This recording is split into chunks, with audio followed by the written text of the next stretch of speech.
Happy Sunday, everyone. I'm hoping you're enjoying your day. You know, when I take people with me out into the wild, one of the first things they always say is, wow, how peaceful it is out here, how quiet. In fact, when you go in the wild, you don't hear this. You don't hear this. Because see, when you hear that in the wild, that's an alarm signal. That's right. Anything sharp, anything loud like that, any sort of report is an alarm signal. And alarm signals inspire retreat among animals. And again, we have to think about where our dogs came from, their inheritance, from wolves, from wild animals. Anytime you make that loud noise, expect to startle the animal. That's probably why when I did this morning with Captain, he ran for the hills. And if I had fired off this air horn, I guarantee I would have found him probably laying on his back with all four legs up in the air like a cockroach. So therefore, I definitely recommend that you do not use things like shaker cans with pennies in them, air horns, loud clapping with your dog. These are animals that were not given the ability to deal with loud noises like that and calmly. So anything that they learn to do around that, like a hunting dog with a shotgun or a police dog with a pistol or a rifle, they have to be trained to understand what that sound is. It's not an alarm signal, so don't hit the panic button. They have to learn to habituate to the sound. But naturally, they panic. Naturally, they startle quickly. And I just don't think that there's a place for that in your training program. I get that you don't want your dog to chew on your furniture. I get that you want your dog to quit barking. But I tell you what, you keep making these noises like with these shaking cans, and you keep firing off air horns around your dog, and you'll become seeing me when they're about 2 years of age, and they'll be suffering from noise phobias. Noise phobias, thunderstorm phobias. You know, when I told that to someone recently, they rebutted back to me and they said, well, wolves have to deal with thunderstorms. Yeah, they do.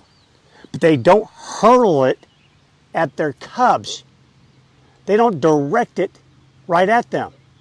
And besides that, they are calm. And their young cubs learn through mimicry. They learn through their parents' calmness. A lot of our domestic dogs, they don't get that ability. First of all, they're born with a much weaker genetic baseline than what is produced by dominant male and female wolves. And on top of that, the maternal care is not afforded to them the same as in the wild. Many mothers of pups nowadays are timid. They're afraid of noise. And therefore, they pass that behavior onto their pups. The pups learn. Pups go, wow, we're supposed to be afraid of that? Is that an alarm signal? Are we supposed to panic? Are we supposed to run? Alarm signals come in a lot of varieties. They come in visual, they come in chemical, but mostly through auditory. And it's not just that there for the individual, it's also there for the group, and it's for other species that are surrounding that area. That's why I told you in the past, whenever a dog senses fear among other dogs, even though it doesn't see anything to be afraid of, it doesn't hear anything to be afraid of, it still becomes a little afraid itself. Because of that very reason. If you're alarmed, then maybe I'm supposed to be alarmed. So that's what happens. So I would recommend, there's so many ways that you can correct your dog other than using a loud noise, especially an air horn or shaker cans. It's bad, guys. It's bad all the way around, so don't do that. And the next week, I'll be talking to you about a device that you can use to correct your dog at a distance. Do it subtly and silently. And as we proceed forward from there, I'll also be giving you other tips on how to control your dog's behavior. Because most people who use these loud noises, they do it because their dog's not on a leash, because their dog's at a distance away from them. I'm going to show you how to get that thing done and right. Because out in the wild, any corrections that are done subtly. They may be post a growl, but that growl is low. Anything loud, anything real loud, a sudden burst is an alarm signal. Keep it in your mind. It inspires retreat, not the learning that you want to teach your young pup. Okay, guys, hope this helps you a little bit. Keep it in mind. And tomorrow we'll be talking about a device that is, again, one of the most controversial devices ever created for any sort of dog training, known as a remote training collar.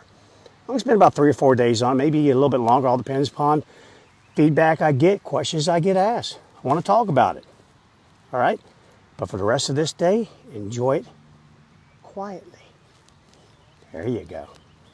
Kind of like a whisper. Carry a big stick. You know, the old rule there. Okay, I'll see you guys tomorrow. Enjoy the rest of your day.